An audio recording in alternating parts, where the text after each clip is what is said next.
जरा कल्पना कीजिए, एक सिंगल लेन का पुल है और दोनों तरफ से दो तेज रफ्तार गाड़ियां बिल्कुल एक ही समय पर उस पुल को पार करने की कोशिश कर रही हैं। क्या होगा? जाहिर है, एक भयंकर टक्कर। बिल्कुल यही डरावना नज़ारा आपके कंप्यूटर के ऑपरेटिंग सिस्टम के अंदर भी हो सकता है, और इसे ही हम प्रोसेस सिंक्रोनाइजेशन की समस्या कहते हैं।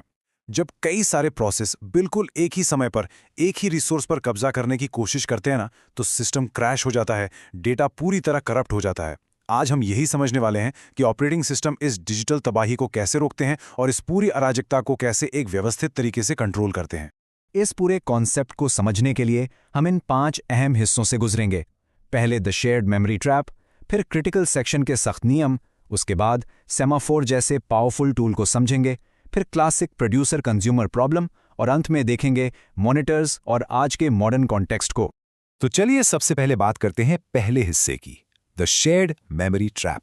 देखिए, किसी भी ऑपरेटिंग सिस्टम में एक साथ बहुत सारे प्रोसेस चल रहे होते हैं, राइट? और अक्सर उन्हें मेमोरी जैसी चीजें शेयर करनी पड़ती हैं। तो यहाँ एक बहुत ही अहम सवाल उठता है, क्या होता है जब दो कंप्यूटर प्रोसेस बिल्कुल एक ही समय पर एक ही डेटा को बदलने की कोशिश करते हैं? सुनने में शायद ये सिर्फ एक छोटी सी टाइमिंग की गड़बड़ लगे, लेकिन इसके नतीजे काफी खतरनाक हो सकते हैं। यहीं से शुरुआत होती है डेटा इनकंसिस्टेंसी की। मतलब, अगर एक प्रोसेस डेटा बदल रहा है और उसी मिलीसेकंड में दूसरा उसे पढ़ ले, तो उसे एकदम गलत डेटा मिलेगा। इस पूरी सिचुएशन को रेस कंडीशन कहते हैं। चलिए इसे एक असली गणितीय उदाहरण से समझते हैं। अब इस एग्जीक्यूशन सीक्वेंस को ध्यान से देखिए, जो T0 से शुरू होकर T5 तक जा रहा है। हमारे पास दो प्रोसेस हैं, एक प्रोड्यूसर और एक कंज्यूमर। दोनों एक काउंटर शेयर कर रहे हैं जिसकी वैल्यू 5 है। अब प्रोड्यूसर इसमें 1 जोड़कर इसे 6 करना चाहता है और कंज्यूमर 1 घटाकर इसे 4 करना चाहता है। प्रॉब्लम यह है कि दोनों एक साथ काम कर रहे हैं। उनके मशीन लेवल के जो इंस्ट्रक्शंस हैं ना, वो आपस में बुरी तरह उलझ गए हैं, यानी इंटेलीव हो गए हैं। तो अब हमारे काउंटर की फाइनल वैल्यू क्या होगी? ये इस बात पर निर्भर करेगा कि सबसे आखिर में कौन सा प्रोसेस अपना काम खत्म करता है। आप साफ देख सकते हैं कि T4 और T5 के बाद काउंटर या तो गलती से 6 पर रुक जाता है या 4 पर। किसी एक प्रोसेस का अपडेट तो पूरी तरह से गायब ही हो गया, जबकि सही जवाब तो 5 होना चाहिए था। और यकीन मानिए, किसी भी सिस्टम के लिए ये अप्रत्याशित परिणाम एक बहुत बड़ी मुसीबत है। इस मुसीबत से बचने के लिए हमें चाहिए कुछ नियम। तो आते हैं दूसरे हिस्से पर, क्रिटिकल सेक्शन रूल्स। अभी हमने जो डेटा करप्शन देखा ना, उसे रोकने के लिए ऑपरेटिंग सिस्टम बिल्कुल एक ट्रैफिक पुलिस की तरह काम करते हैं। इस क्रिटिकल सेक्शन के स्ट्रक्चर को समझना बहुत जरूरी है। देखिए, कोड का वो हिस्सा जहां कोई प्रोसेस शेयर किए गए वेरिएबल्स को एक्सेस करता है, उसे ही क्रिटिकल सेक्शन कहते हैं। लेकिन कोई भी प्रोसेस ऐसे ही सीधे अंदर नहीं जा सकता। सबसे पहले उसे एंट्री सेक्शन से गुजरना होता है। मतलब यहां वो अंदर जाने की परमिशन मांगता है। जब परमिशन मिल जाती है, तभी वो क्रिटिकल सेक्शन में जाकर अपना काम कर सकता है, वो भी एकदम एक्सक्लूसिव तौर पर। जब काम खत्म हो जाए तो उसे एग्जिट सेक्शन के जरिए बाहर आना होता है और अपना लॉक छोड़ना होता है, ताकि बाकी इंतजार कर रहे प्रोसेस अपनी बारी ले सकें। और इसके बाद का जो भी काम बचता है, वो रिमाइंडर सेक्शन में होता है। ये पूरा सेटअप एक बेहद सुरक्षित और स्ट्रक्चर्ड गेटवे की तरह है। अब इस गेटवे को सही तरीके से चलाने के लिए 3 बहुत ही सख्त नियम हैं, जिन्हें तोड़ना मना है। पहला नियम है म्यूचुअल एक्सक्लूजन। इसका सीधा सा मतलब है कि अगर प्रोसेस ए क्रिटिकल सेक्शन के अंदर है, तो कोई और प्रोसेस अंदर जा ही नहीं सकता। कोई अपवाद नहीं, नो एक्सेप्शंस। दूसरा नियम है प्रोग्रेस। मान लीजिए क्रिटिकल सेक्शन खाली है और कुछ प्रोसेस अंदर जाना चाहते हैं, तो जो प्रोसेस अभी सिर्फ एंट्री सेक्शन में इंतजार कर रहे हैं, सिर्फ वही मिलकर तय करेंगे कि अगला नंबर किसका होगा, और इस फैसले को अनिश्चित काल तक टाला नहीं जा सकता। तीसरा और आखिरी नियम है बाउंडेड वेट। इसका मतलब है कि एक लिमिट होनी चाहिए। अगर किसी प्रोसेस ने परमिशन मांगी है, तो ऐसा नहीं हो सकता कि बाकी लोग ही बार बार अंदर जाते रहें और वो बेचारा हमेशा के लिए बाहरी इंतजार करता रह जाए। एक तय सीमा होनी ही चाहिए।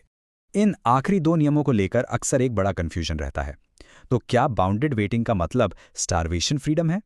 इसका सीधा सा जवाब है बिल्कुल नहीं। देखिए, बाउंडेड वेटिंग सिर्फ एक गणितीय सीमा तय करता है। लेकिन जरा सोचिए, अगर सारे के सारे प्रोसेस एंट्री सेक्शन में ही फंस जाएं, यानी प्रोग्रेस वाला नियम ही फेल हो जाए, तो वो सीमा किसी के क्या काम आएगी? कोई भी अंदर नहीं जा पाएगा। इसीलिए सबसे अहम बात यह है कि प्रोग्रेस और बाउंडेड वेटिंग दोनों का एक साथ काम करना बहुत जरूरी है। ये कॉम्बो ना सिर्फ फेयरनेस बनाए रखता है, बल्कि सिस्टम को पूरी तरह से ठप होने से भी बचाता है। आगे बढ़ते हैं तीसरे हिस्से की तरफ, सेमाफोर, जो कि एक बहुत ही शक्तिशाली टूल है। तो अब सवाल यह है कि प्रोग्रामर असल में कोड के अंदर इन सख्त नियमों को लागू कैसे करते हैं। यहीं पर एंट्री होती है कंप्यूटर साइंस के सबसे बेहतरीन आविष्कारों में से एक की, सेमाफोर।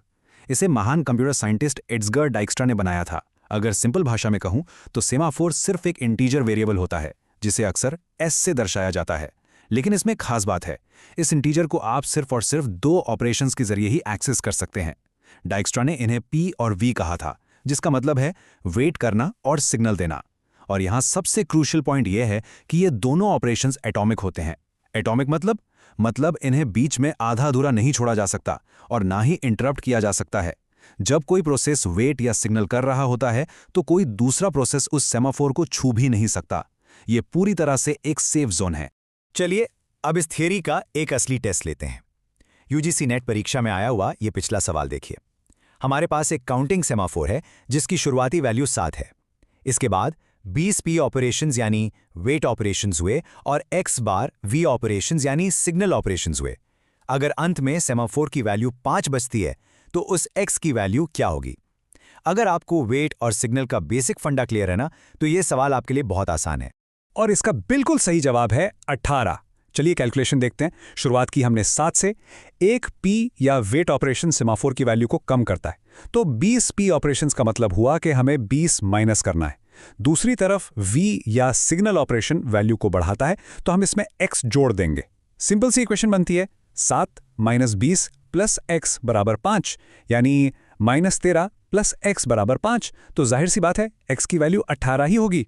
देखा आपने, एटॉमिक ऑपरेशंस के इन नियमों को समझकर हम न सिर्फ सिस्टम को क्रैश होने से बचाते हैं, बल्कि ऐसे एग्जाम के सवाल भी चुटकियों में हल कर लेते हैं। अब आते हैं अपने चौथे टॉपिक पर, प्रोड्यूसर कंज्यूमर प्रॉब्लम। हमने सेमाफोर को तो समझ लिया, अब देखते हैं कि ये टूल एक क्लासिक सिंक्रोनाइजेशन प्रॉब्लम को कैसे सॉल्व करता है। इस बाउंडेड बफर प्रॉब्लम को ध्यान से देखें।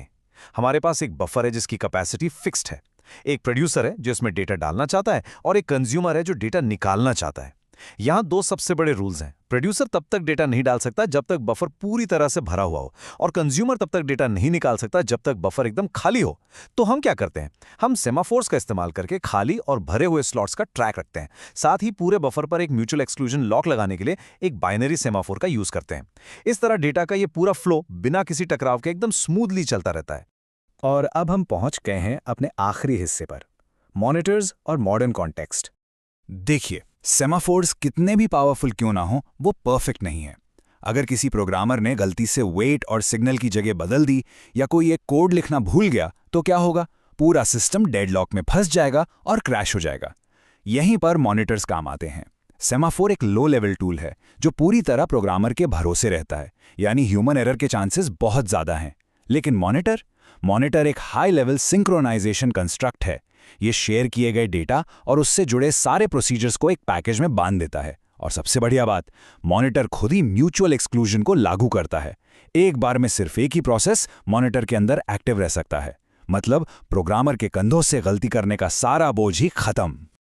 आज हमने बहुत सारे बेसिक और गहरे कॉन्सेप्ट्स पर बात की, लेकिन जाने से पहले मैं आपको सोचने के लिए एक बहुत ही दिलचस्प सवाल देकर छोड़ना चाहती हूं। क्या आपको लगता है कि एआई टूल्स अब इन क्लासिकल ऑपरेटिंग सिस्टम की समस्याओं को हल करने का नया तरीका बन गए हैं? हमारे सोर्स का मानना है कि भले ही आपको रेस कंडीशन या सेमाफोर की थ्योरी आनी चाहिए, लेकिन आज के स्टूडेंट्स को एआई टूल्स का फायदा जरूर उठाना चाहिए। जरा सोचिए, एक ऐसे दौर में जहां एआई बस कुछ ही सेकंड्स में इन जटिल डेडलॉक्स को सिमुलेट कर सकता है और ढेरों एमसीक्यूज जनरेट कर सकता है, क्या आप अभी भी सिर्फ एक पुरानी किताब के भरोसे बैठे हैं? अपने सीखने के तरीके को अपग्रेड करने के बारे में जरूर सोचिएगा।